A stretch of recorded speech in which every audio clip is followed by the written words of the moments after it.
Welcome back, Mike Gormley. How have you been? Oh, man. A lot of changes. Like the last time we had you on the show, you were at St. Anthony of Padua. Yeah. And I think we're a jinx, I think. Yeah, I think so. Because we had you on, we had Nate, Nate Hoffman, and then we were in talks to have Josh Blakesley. All three of you were employed by St. Anthony of Padua.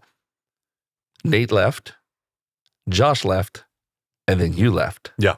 So we're going to kind of stay away from St. Anthony of Padua for a while because they might not welcome us. Yeah. They'll appreciate that. So, of course, Josh came here to St. Faustina. Yeah. And then Nate... he rolled into the private sector. So he has all this accounting, CPA stuff. So he rolled out. That's what I figured. And then you, what have you been up to? Oh, man. What haven't I been up to? That's the bigger question. Yeah. It's so funny because after I quit one day on my YouTube feed, the edited... one of the segments from our show came up on my feed and it said, "Why Michael Gormley will never leave parish ministry." And I was like, uh-oh. Yeah. So on May 8th, the birthday of Archbishop Fulton Sheen, was my last day at St. Anthony of Padua. I tendered my resignation because my goal was to start doing men's ministry with That Man Is You. Paradisus Dei is the parent organization, but most people know its most prominent program, which is That Man Is You. So basically what they do is they pay me a decent salary so that then I can go out and travel the country, which I kind of already was doing. And it just spread brand awareness and other things like that. Okay. I attend their weekly meetings and their weekly rosaries that they do. I'm very much a part of the staff. They call me the only part-time, full-time staff member because I'm never around. I'm never there. Everyone else in Houston is an on-site employee. Okay. And then they have a bunch of people who are remote employees. Okay. But I'm like in the middle.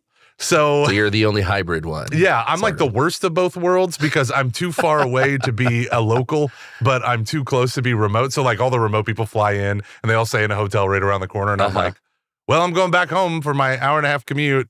See you guys tomorrow morning bright and early. Like, it's just crazy. So yeah. We have That Man Is You here at St. Faustina. Could you like explain it if somebody doesn't know what That Man Is You is? Yeah, That Man Is You is a men's ministry that focuses on weekly formation through video and small group in order to help men realize the superabundance of God's love in their life. So one of the things that men, especially men who are 30s, 40s, 50s, 60s, and older, they maybe suffered from a total lack of quality formation when they were younger. Yeah. And so a lot of the men, when they come through, this is their first time really actually hearing the faith, even though they might consider themselves lifelong Catholics.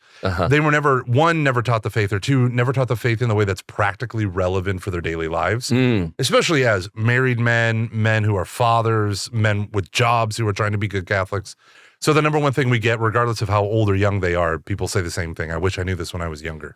Yeah, because before I heard about That Man Is You, I remember talking with one of my Acts brothers, and he was saying something like, "Hey, do we have anything after Acts that we can, because I loved being with the other guys, and and he goes, do we have anything like that?" And I was like, "Oh, I'm not sure. I think we may have some meetings." And then next thing you know, That Man Is You. Yep. And that's fantastic. That Man Is You is an excellent complement to people who have, especially parishes who run institutional retreats like Acts or, Curcio or something like that, because it's like the stepping off point. It's like, well, I don't necessarily want or have the time to do another retreat, but this weekly thing at 6 o'clock in the morning, before work, maybe I can fit into my schedule. So yeah, it naturally kind of coincides and lines up with a lot of what things people are already doing. At parishes, you always know that they're doing something for the kids. Yep. Something for, there's Vacation Bible School, there's Life Teen, there's everything for the young ones. Yeah. And then the women, a lot of times they take care of themselves. But then the men, it's fantastic. Yeah. Men have the Knights of Columbus. Yes, they have the Knights of Columbus. Socials and service work, which is definitely needed. Oh, yes. They're building up, I think, a lot better the formation components, but and we partner with Knights of Columbus, kind of like a national level. In different ways. But yeah, like the biggest thing is like there's nothing for men. There's rarely anything for men. Let me put it that way. Especially for men in formation. Like, I want to know my faith. Oh, yeah. I had an experience of God on this Acts retreat. I need to know my faith. And it's like, well, here's Father Mike Schmidt's Bible in a year, you know? So, yeah. So for a lot of people, this, it scratches the itch, right? And it is really funny because it's like everything is for women and children.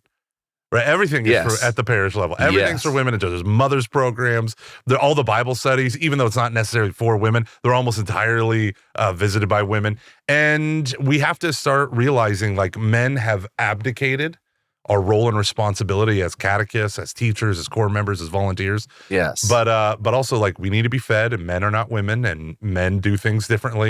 Yes. And during my Acts retreat, one thing that really hit me, and it's just a short phrase that hit me and really sat with me for a long time, was spiritual leader of your household. Mm-hmm. I said, oh my gosh, I am not the spiritual leader of my household. Yeah. I am not, pulling my weight here. Yeah. And then, now we've got, things like That Man Is You. Yep. The Acts retreats and all that. It's fantastic. Yeah. Yeah. I think that is the most important hinge for everyone. And this is the part that, like, in my own life, I don't know what it was like with you, but for me and my wife, like, I went to Franciscan University. I have a solid theological background. I have strong community. I have a lot of friends where, we support one another and encourage one another in our faith. Like, I wasn't lacking in any of those regards. Yeah. I remember one day I was going, my wife was going to go out of town for the first time overnight away from the little ones. And she gave me a 2-page list of things to do. Well, Kateri needs this, and Cecilia needs that, and Noah needs this, and Thomas needs that. And I just looked at her, and I took the list, and I go, And then I took it, and I put it over here, and she goes, what? And I looked at her, and I go, I'm their father. I'm not going to do it your way. But they're not going to die. Like, it's going to be okay. It's going to be totally fine. But I was like, I'm the father. And she said, at one moment, she was like, and then she felt so much relief where she's like, right.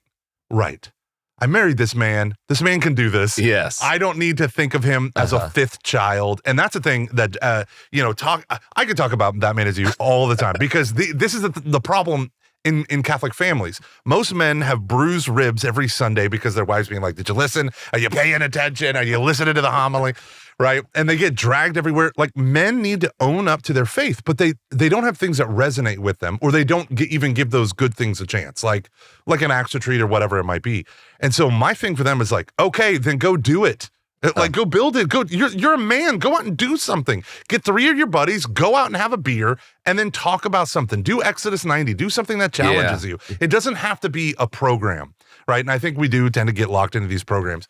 But of the programs that are out there, I mean, there of men's ministries that are out there that are systematic, organic catechesis, That Man Is You hits the relevancy button 1,000-fold. That's why I chose them, right? I went to them and said, will you hire me?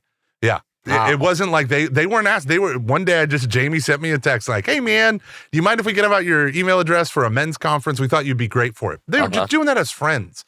And I was like, actually, no, I don't mind. But also, are you hiring? And they were, what? And then I had a 2-hour-long conversation with Mark afterwards. And I was like, this is exactly like being a part of a group. And this is something funny about leaving the church, and kind of why leaving the church is such an important thing to talk about. Let me rephrase that. Leaving the church. No, for a second there, I was like, leaving the church. Whoopsie. Leaving parish full-time ministry. The reason why it's so important, people need to understand that working for the parish is its own thing that needs to be discerned. Like, there are people who are like, oh, I want to do youth ministry, so I'm going to go join a parish that'll pay me enough to be a youth minister. And it's like, okay, you want to do youth ministry, that's something you need to discern. Yep. And you want to do it at a parish or at a non-parish thing or at a diocesan level or do something like NET or something like Pine Catholic Work Camp or Pine Catholic Summer Camp. There's all these different things that you need to discern when saying, I want to work for the youth, I want to serve the youth, I want to bring the youth to Christ.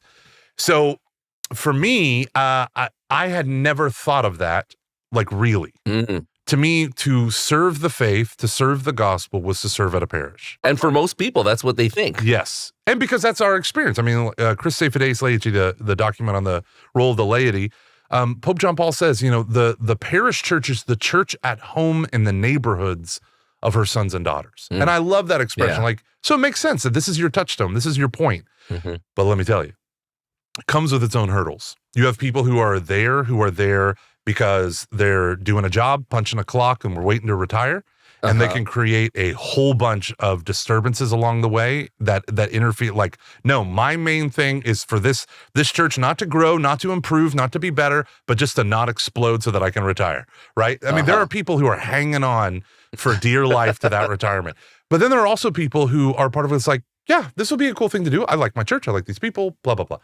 But to join a ministry like Paradisus Day, where everyone from shipping to the president, vice president, everyone from the phone callers to the guests that do the videos, they're all in 100% alignment to the mission of the organization.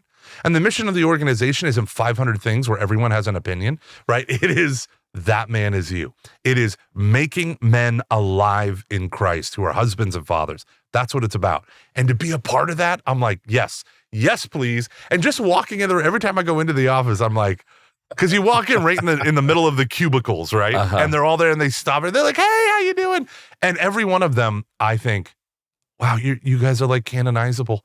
Like, I don't even know why you let me be employed here. You're such good people. So what exactly is your role there? Yeah. So my title is Mission Evangelist. Okay. So basically I said, listen, guys, I'm doing all these parish missions at churches that have that man as you. And usually I end up meeting with them. Sometimes, most of the time not, but usually sometimes I do. A lot of times because they see me in the That Man Is You videos, which I had no affiliation other than the videos, I get asked to do the mission. So I said, what if you just employed me and I went around and you'd pay me a tiny salary, like something that, like, you know, it won't break the bank for you, but also enables me enough of a safety net to kind of go out on my own, as it were. And I'll wear the That Man Is You swag and I'll do all the stuff and I'll talk to people. Like if they don't have That Man Is You in their parish, I'll talk to them. So I'm a brand ambassador would be kind of like the secular term. Okay. Yeah. So I'm at Seek.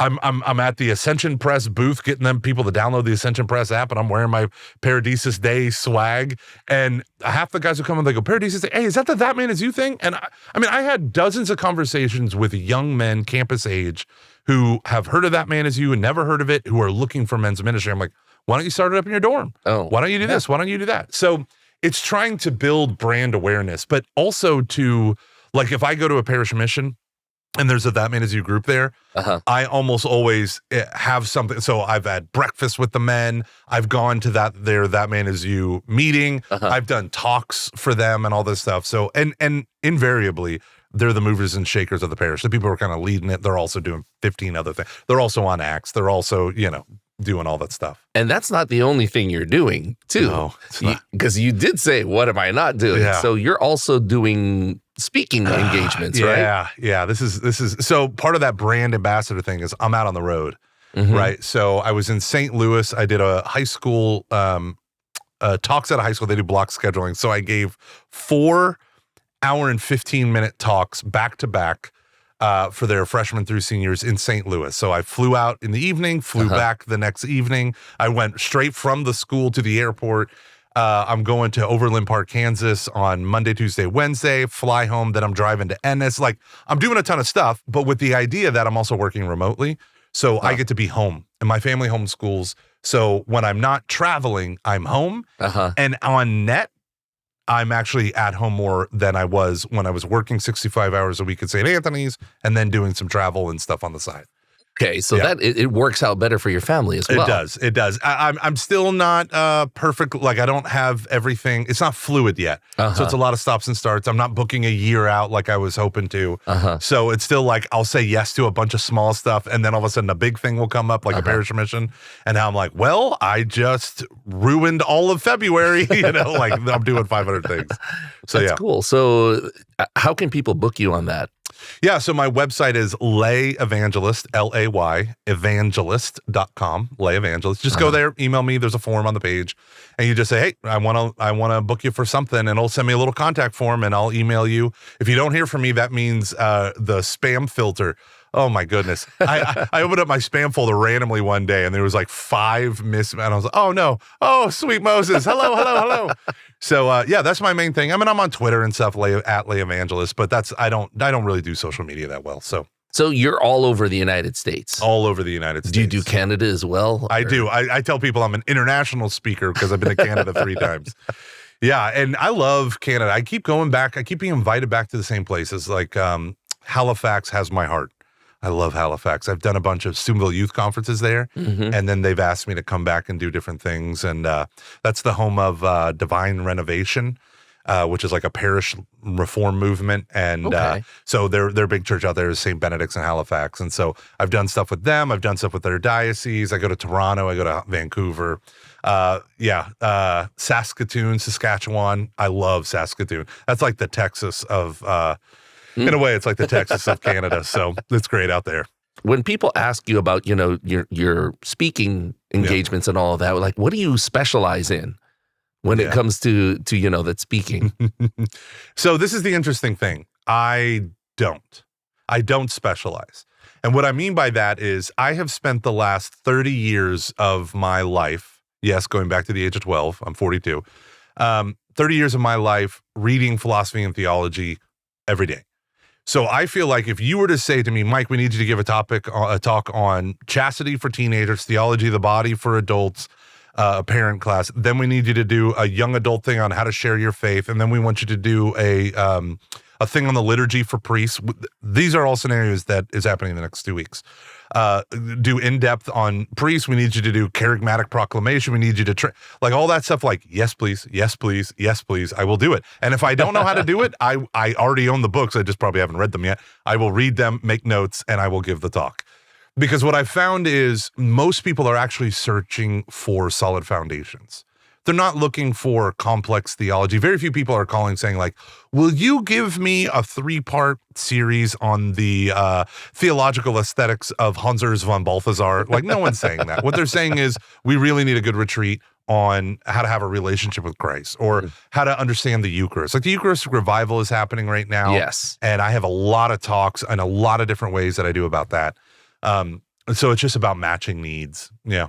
Are you at a point where you pretty much have more or less a talk about most of the topics that people ask you about? Like, let me get through this file and then pull that one out and just adapt it accordingly. So that's a complicated question because every speaker has a finite bandwidth when you're in the moment that you'll draw from a stock of stories, examples, scripture verses, catechism references, saint quotes, whatever it might be. So I'm definitely that guy. But I hate canned talks. I hate them.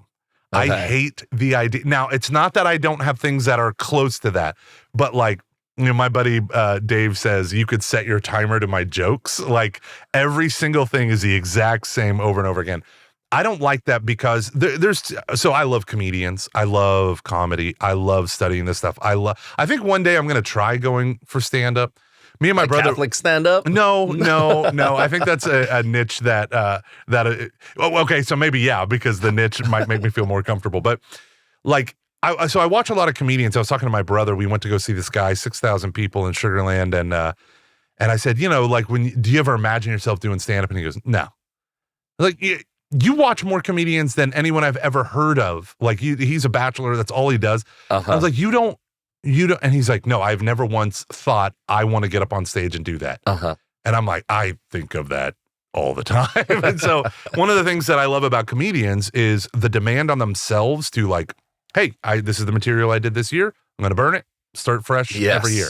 Yeah. So there's something, the one thing that kind of pulls me out of that though, is the market, right? So what I mean by the market is parishes want predictability. They want to say, hey, can you come and give a talk on X, Y, or will you come and do your parish mission? So I say to them, I have a thing that I do, and I'm happy to do that. But what do your people need, right? So I call it missional continuity. And I find that very few people do it. They have, here's 12 talks, pick 3 out of the 12, and I'll do those. I hate that. So if you say, hey, we need a talk on the Blessed Virgin Mary. Okay, I'll give you the talk on the Blessed Virgin Mary. We need to talk on St. Joseph. Okay, I'll give you a talk on St. Joseph. Never do I want people to like pull from a list and be like, you do these things. I'm like, no, what do your people need? You know your people. Yeah, so that way it's exactly what they need and not just trying to crowbar your canned talks into their parish. I knew a guy who, let me speak very vaguely, who was given a topic. He's a national speaker, gives the topic, does 2 minutes to the general purpose of the topic, and then 38 minutes, the thing that I've heard 50,000 times. And you're like, to me, I get why a lot of people do it. Number one, if it ain't broke, don't try to fix it. Yeah. But the other thing is, like, personalities are different. I just think that would make my life boring. I really, really do. I would be so bored. But the funny thing is, I only have it's just me in my life. So I have the stock of stories that I use. So I'm sure if someone I have 350-ish talks for free online on SoundCloud, soundcloud.com/AMDGomer. If you go there, 350 free talks. I'm sure if you listen to probably 30 of them, you'd be like, oh, I know the stories now. Like you'd see those. I like that. AMD. Yeah. So AMDG is, the great Catholic saying, right? Yes. And then Gomer's the nickname. So AMD Gomer. That was like my AOL Instant Messenger handle from 20 years ago. Cool. I remember in high school, I went to a Catholic high school, and you'd write that at the top, AMDG at the top. Like, no matter how empty your quiz sheet is, at least you have something written there. Yeah. Yeah. So for me, it's JMJ, like Fulton Sheen, but then I joined a household at Franciscan called AMDG. So then it was like JMJ at the top, AMDG at the bottom. Like, there's so much Catholic graffiti. Now you said SoundCloud and all of that. So that is that a collection of all of your talks? Yeah. Yeah. So SoundCloud is the wannabe YouTube of audio. It is not, and it never will be, but it wants to be. So if you're looking for today's independent artists in rap and house music, techno, and Michael Gormley, that's where you go to find it. You fit right exactly in there. Yeah. And it's funny because sometimes my stuff will come up and, it like generates like feeds and on the homepage. And I'll find these rappers who will listen to something that I say and they'll like it. And then I'll be like, oh, what's this? Oh, a spam account. Oh, that's not a spam account. That's a rapper from Atlanta that likes me. And I'm like, hey, kind of like your stuff too. Can we be friends? Do you ever have any like Christian rappers who like your stuff? Nope. It's all gangster stuff, man. That's how I roll. So yeah, so my talks, I try to change it up for my own sanity's sake. So if people want a sample of what you have, they can go to that SoundCloud. Oh yeah, absolutely. Okay. And then I understand you also have a podcast. Oh man, I have so many podcasts. Many podcasts. Yeah. So the oldest podcast that I have coming up almost on 9 years now is Catching Foxes, 400 plus episodes. What is that? Catching Foxes is a podcast it's kind of hard to describe. It's a show where me and my buddy from college, Luke, we talk about life and Catholicism, but we also talk about, we like to say the intersection of faith and culture, but we actually say the collision of faith and culture. Like sometimes we talk about the Marvel Cinematic Universe. Mm-hmm. We had 2 episodes back to back where we talked about YouTube and the crazy like decline and shifts of things that are happening on YouTube. We'll often talk about music for entire episodes or a series of episodes. And then we'll talk about our faith. We'll talk about sacraments, hot topics, whatever it is. So we kind of hit a whole bunch of stuff. But we were doing podcasts before Catholic podcast shows was like a thing because we love the medium of podcasts. Yeah. So we've been doing it. The average Catholic podcast lasts about 6 to 8 episodes, has 100 downloads a month, and peters out after 2 months. Mm-hmm. So we've been going for 9 years almost. Nice. Yeah, it's great. So Catching Foxes. That's the first one. Uh-huh. Then the second one is with see, people don't realize how obsessed I am with my own voice. With Ascension Press, so the people that do Bible in a year, Catechism in a year. Yes. I've been doing this for 4 years now. It's called Every Knee Shall Bow. Mm-hmm. And it is a weekly podcast on Catholic evangelization and discipleship. So the original kind of motive of behind it was Catholics don't know how to share their faith, share their testimony. If you go on a retreat, they might train you how to do it like an Acts retreat where you share your testimony. Yes. But the way that they teach it is very specific also to the needs of that retreat. And so we teach people how to prepare, write, pray through, discern a testimony, and how to scale it from 30 seconds to 3 minutes to 30 minutes, right? So it's like, how do I give my testimony when I'm about to get on a plane and you're in line 1 and I'm in line 2 and you're walking away? Yeah. How do I give it if we can, over a commercial break? Like we try to think of ways to offer testimony. So we train people in that. We talk about spiritual warfare and evangelization, how to pray. I talk about fatherhood and discipleship. And we talk about a lot of things that I feel like is missing from the conversation around evangelization in terms of how do you talk to a stranger? How do you talk to a family member at Thanksgiving? about Jesus. Like, what do you do? How do you make sure you keep people and not projects? All of that stuff. So right now what we're doing, we kind of divide it up into seasonal content. And our season is on what we call Mystagogia, which is that fourth part of RCIA that no one ever attends in their local parish, right? So there's these 4 parts, and the fourth part is after you come into the church, it's the living of the mysteries, the sacramental worldview, an incarnational worldview. And that's what's missing. Most people don't go to the Mystagogia classes. So we decided, well, we'll offer it like a Mystagogia class. So we just recorded our 4th episode, and it was on baptism. So we introed it, and then we went through baptism. So why is that a separate podcast from the Catching Foxes? So different person, different audience. So my co-host is totally different. Dave Van Vickle up in Pittsburgh. He's amazing. Just to make it clean. Yeah. Totally separate content, separate people. People listen to Catching Foxes might listen to Every Knee Shall Bow. People who listen to Every Knee Shall Bow don't always listen to Catching Foxes. So that's more of a rough audience. Catching Foxes is. Okay. So, a little more hardcore, a little more in-depth would be Every Knee Shall Bow. Yeah. Then I have another podcast that is secret, and I'm going to unveil it right now. Ooh. Are you ready for this? What is that? So there was a podcast called The Liturgy Guys, very popular in the Catholic space. Okay. One of the guys from The Liturgy Guys, when the podcast ended, decided about 6 months after it ended, this was good for the church. I think we should bring it back. But it's not going to be in the same form. One of the guys is never going to be a part of it. Another of the guys, background dude, but he's got his own job, different thing. And so it's going to be on liturgy, but not like arguing over this and that. It's going to be how I phrase it is the opening section. So section 1 of part 2 of the catechism, which is the big picture stuff that people don't understand, the spirituality of the liturgy, the biblical movement of the liturgy, the personal relationship with God in the liturgy, all of these things that I think in the liturgy wars between the Latin Mass and this and that and the games we play with the liturgy, this kind of paves a better way. So it's almost like a spirituality of the liturgy while being firmly rooted in what the church has always taught. And so I'm doing that with Professor Chris Karstens. He's a baller. He's the head of liturgy for the Diocese of La Crosse. He's just an incredible guy, and he's a living, breathing resource on liturgical life. And what is this called? It's called the Becoming God Podcast. The Becoming God Podcast. Right, a little provocative. Yeah, I know. It's a little provocative, eh? Yeah. So there's a teaching in the Catholic Church that gets lost. It's called theosis in Greek, or divinization or deification. God became man so that men might become God. Now, that doesn't mean we become one with his essence. It means that grace is his life. And so the goal of the Christian life is to participate in the life of God, to become partakers of the divine nature. And so that's our goal. And we haven't even talked about liturgy yet. We just finished our 3rd or 4th episode, our 4th episode this afternoon before I came here. Literally, I finished, I shook my wife's hand, gave her a hug and said, I'm out. And then I came here.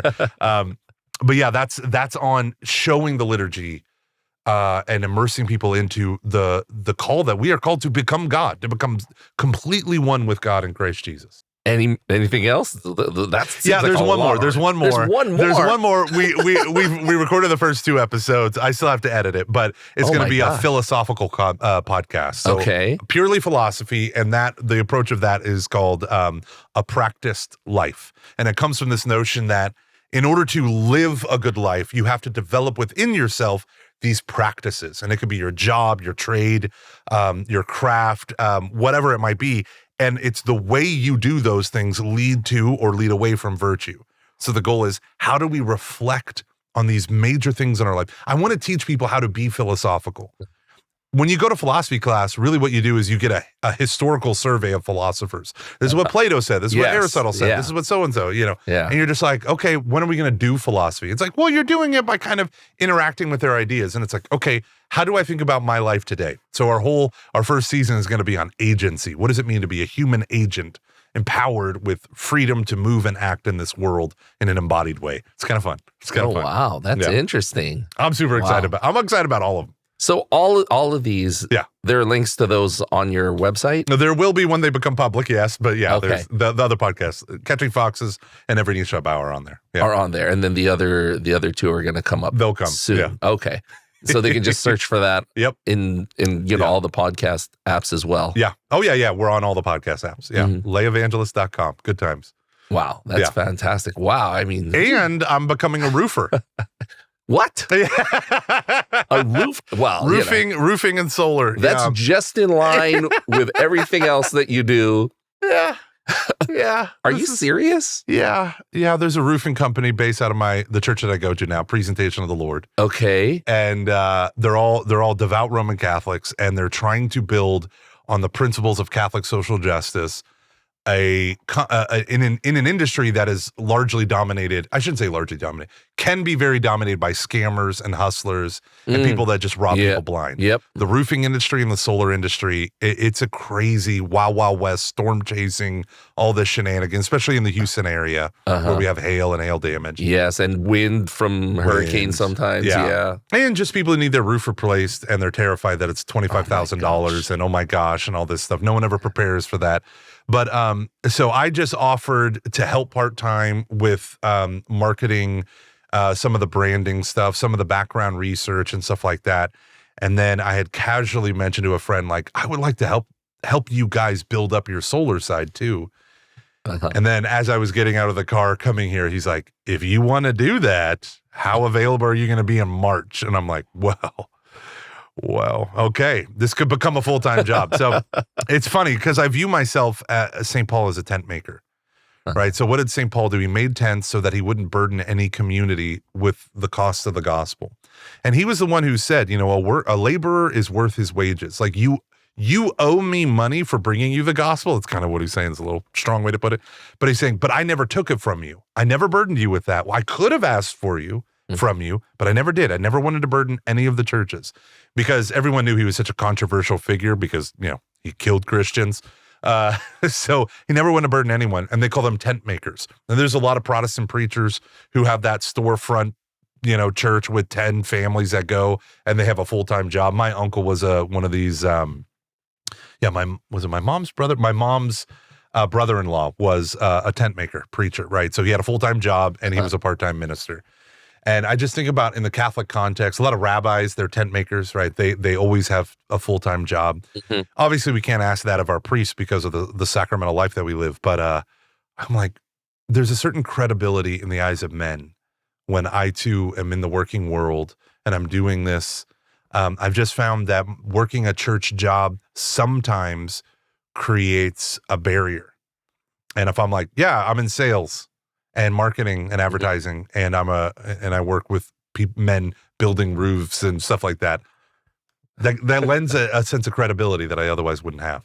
Yeah, because you're out there as well. Yeah. I'm trying to leverage everything for the gospel, man. That's what it means to evangelize, right? Wow. Yeah. How do you have time for your family? With everything they're fine. I guess it helps that they homeschool.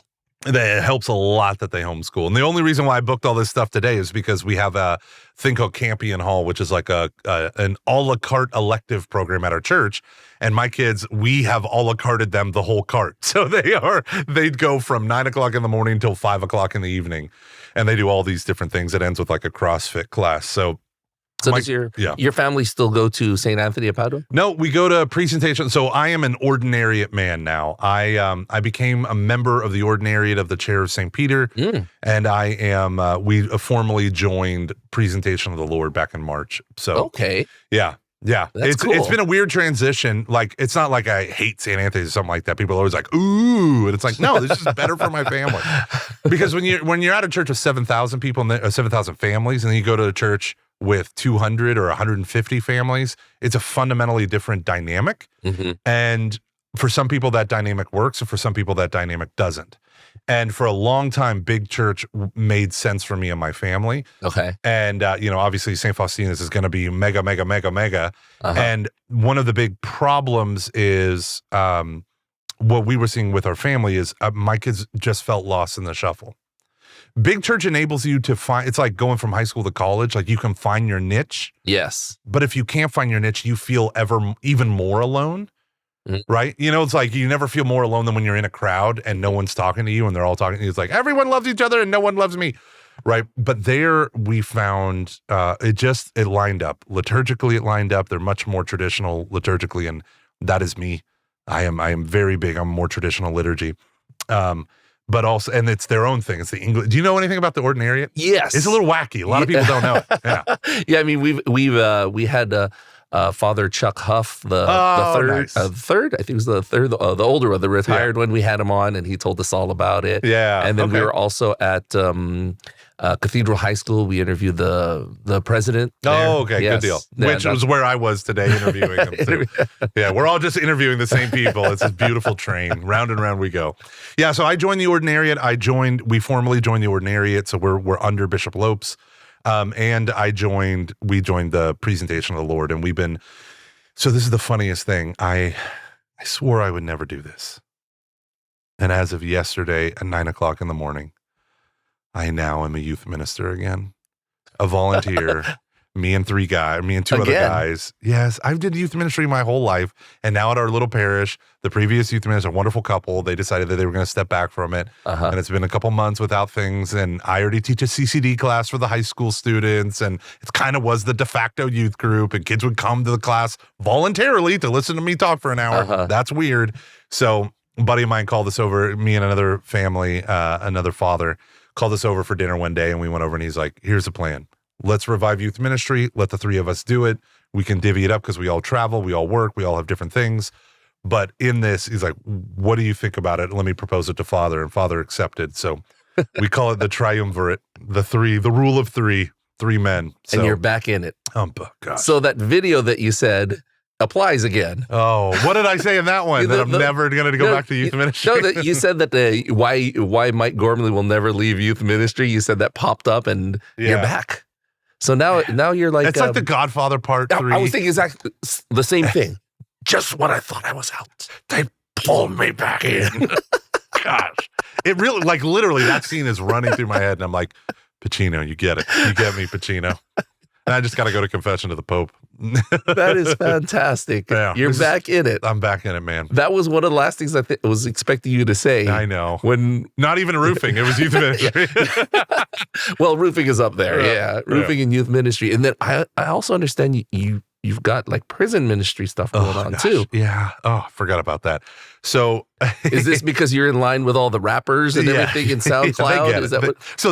So two funny things. So Acts has there was a thing called Acts in Prison, then it became the Colby Prison Retreat Ministry. Okay. Because it had to deviate too much from the Acts model, it just made sense to kind of differentiate them. And they're based out of the San Antonio area where Acts was started. So yes. So a lot of men who do Acts, maybe they do the retreats 3, 4, 5 times. Yeah, they go on the retreat, then they help run the retreat. And then they're looking for something new to kind of engage them.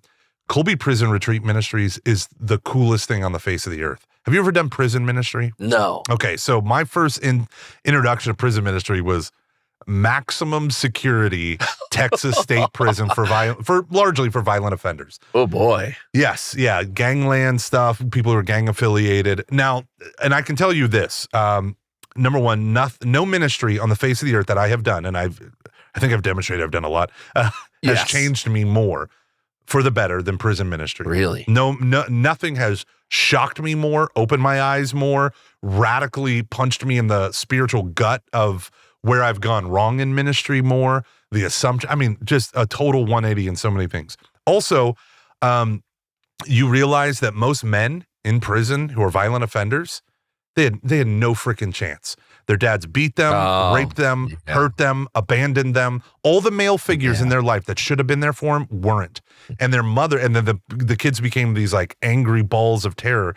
And their mothers, so many of them would tell me that their mothers are the ones who introduced them to drugs and alcohol just to calm them down. So then they found a gang. They found brothers when they didn't have fathers. And so for so many of these men to go to them, you're like, every human being that was in that circumstance would make the same choices that they did.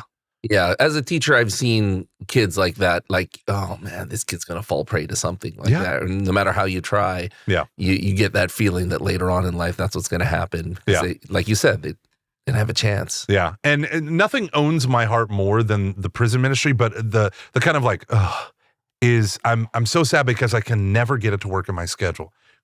So I was going to try to go. Jeff Cavins is coming down. My buddy Jerry, he's such an awesome guy. My buddy, he gets everything set up. We're going to do ministry to a group of people that have never had ministry done for them, which is, in terms of retreats, which is the G5s, which is the segregated unit, administrative segregation, also known as solitary confinement guys. Ooh. These are guys who spent decades in Yikes. a 10-foot by 8-foot cell. They only go out for like 15 minutes to an hour and a half. Wow. These are people who yeah, most of them are psychologically, major issues, but Yeah. just when you go and meet inmates and actually put aside the label and hear their stories, Uh-huh. regardless of what they've done in the past, you can meet the human person. Right. And in Texas, we're like, forget those people. Right. They did the crime. They can do the time. Blah. Uh-huh. But what you find out is like once you hear the 30th story of my mom's boyfriends used to beat the hell out of me, and it just like makes your blood curl and makes you like you see this sounds so dumb. Here's a man who has committed heinous acts of violence, and you see that he's a child. You see the 6-year-old boy in him, and you're like, I get it. And it breaks your heart. There's a poem. I'm a dramatic human being, but there's a poem about St. Michael by James Russell Lowell. And he talks about taking the things that we love and putting them gently in one side of the scale, science and gold and the power of Caesar and all this stuff. And then the things humanity disregards he throws it casually into the other scale. And it says, in the other scale he threw things regardless, outcast few, martyr ash, arena sand, of St. Francis's quarter strand. And then this is my favorite part, disillusions and despairs of young saints with grief grayed hairs and broken hearts that break for man. And when I think about that, I think about the guys in the prison who, like, once you hear their story, your heart breaks for the child that they could have become, for the man they could have become. And then you want to work so that image can actually happen. Mm. So what I'm trying to do is write an apologetics book for the men in prison. We filmed some videos back at St. Anthony's. My homeboy Jay Martin has slogged through these videos, trying to get them up to be an introductory course for men to get apologetics, Catholic scriptural apologetics. The writing of the book coincides with the videos, but I can tell you, I have learned a lot more about my Catholic faith in trying to speak these truths more powerfully and more simply than my years of catechetics and stuff at a graduate level. What's it like walking into the prison? Paint me a picture. Are you behind like a glass? Do you talk to them on a telephone? Nope. Is it a metal table? What is it? Yeah. So this is how it works at the Ferguson, right? Okay. So I show up at 5:05 a.m. We're all outside. We can start going through security a little bit before 6, but principally at 6. The retreat is 6 a.m. to 6 p.m. We show up. As soon as I get there, Jerry hands me this giant card, and it's a deliverance prayer from the power of Satan. And I go, oh, wow, what's this? And he goes, well, we found out that the satanic cult was cursing us all week when they found out we were coming. Wow. So, and I just remember looking at that going, ho, do not tell my wife. Oh, no. So we pray the prayer. We go in, and I'm staring at a sign. It's after multiple layers of security. They have to close the gate behind you before they open the gate in front of you. And it's the last gate before you're in general population. We call it general pop, no big deal.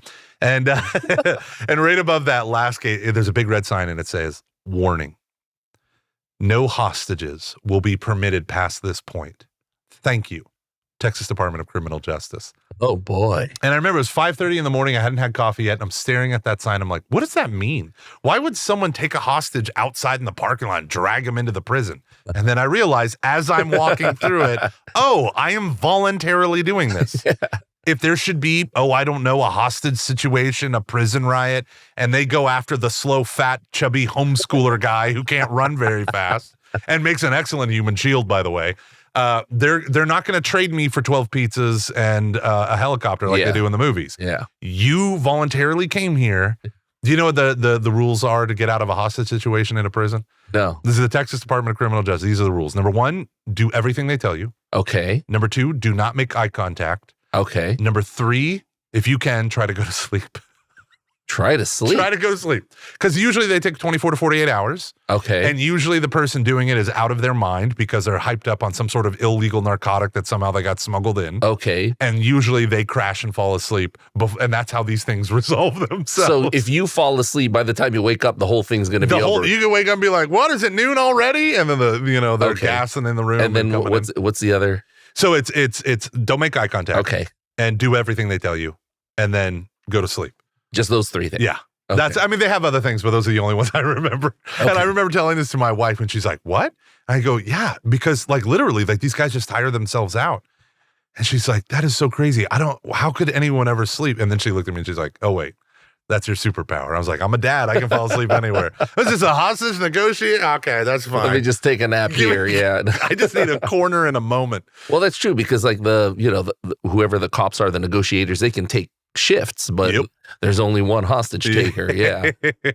So doing prison ministry, we go into the Chapel of the Prodigal Son, which was funded by I believe it was a local Baptist church built it. It's an air-conditioned building. It's the only air-conditioned thing outside of the administrative wings. So most of the cell blocks are not air-conditioned. Texas prison in the summer. Yeah. Oh, wow. So men will come just to get in the air conditioning.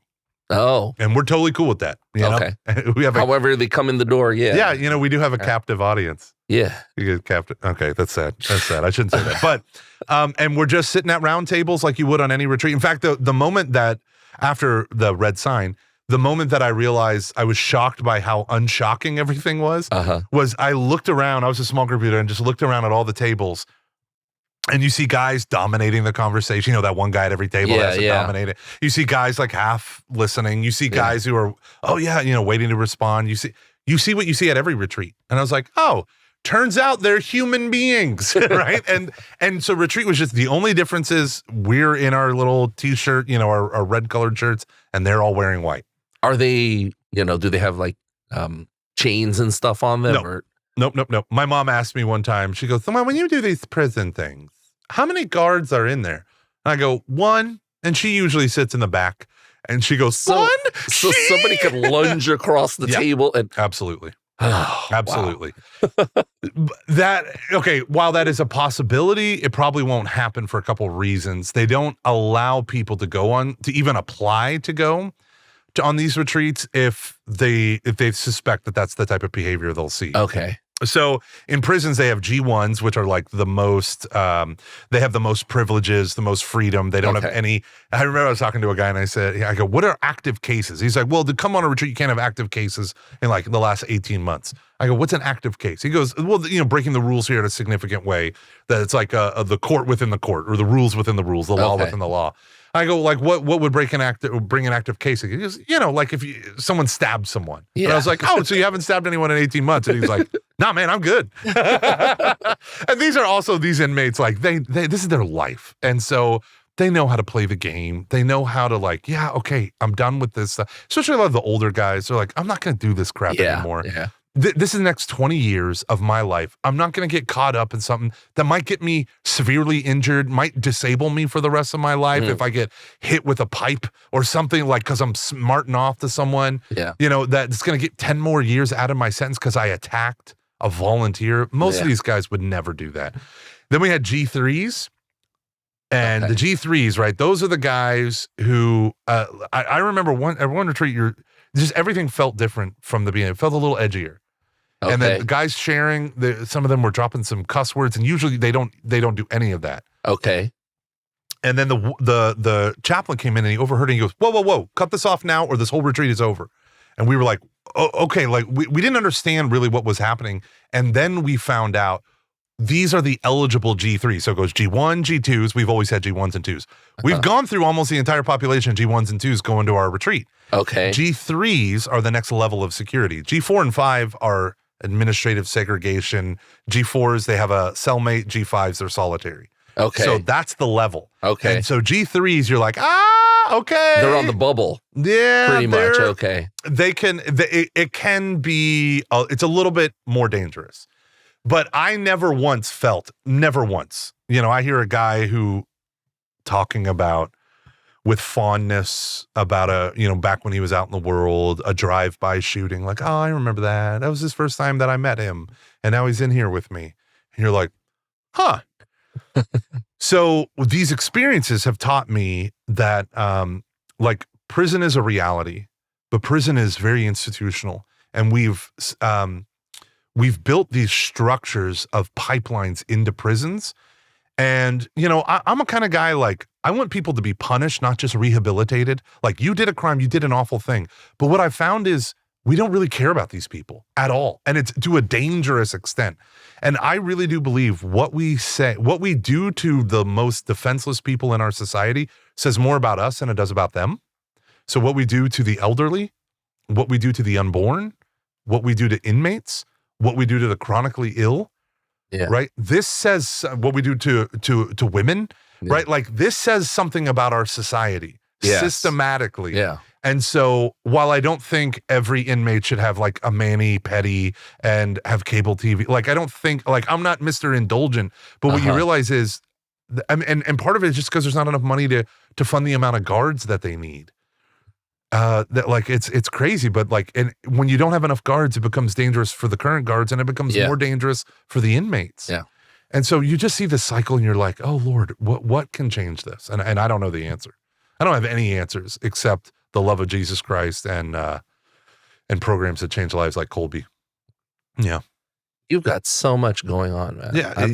I don't sleep. Okay, let's recap. Okay, so you've got That Man Is You. Mm-hmm. My part-time, full-time. Yeah, and then you're speaking. The traveling speaking. Okay, and then what else did we cover? The 4 podcasts. The podcast, and then also the SoundCloud and the SoundCloud stuff. Yeah, 4 podcasts.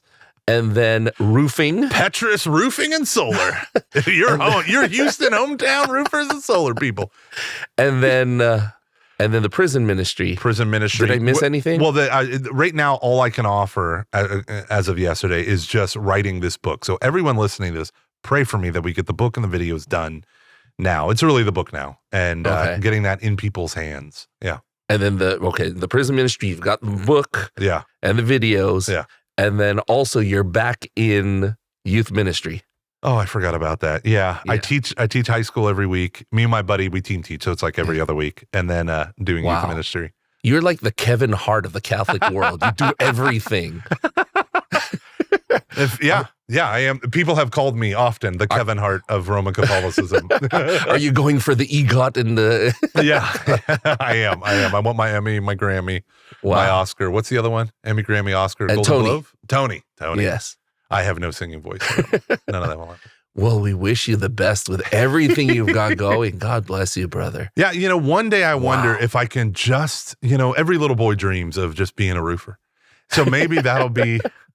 Just be a salesman, and one day I'll come here, and then I will die, and then you will have a story here called The Death of a Salesman, right? And that'll be it. That'll be the end of me. The death of a roofer. Yeah, he fell, and oh, what a fall!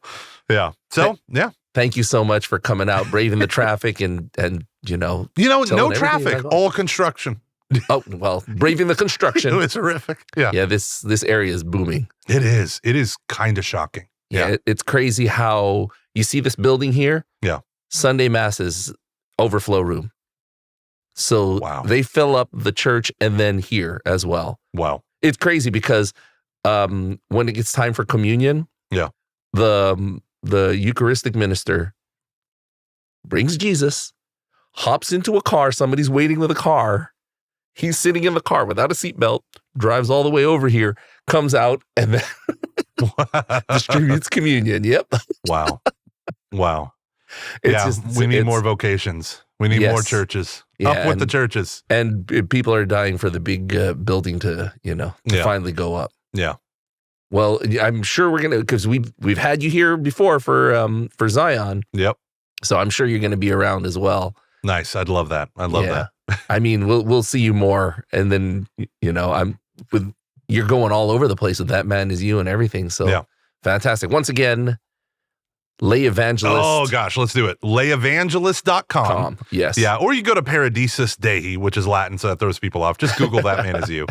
That Man Is You. Okay. Yeah. And then soundcloud.com/AMD Gomer. Yeah. Gomer. Okay. Gomer. Yeah.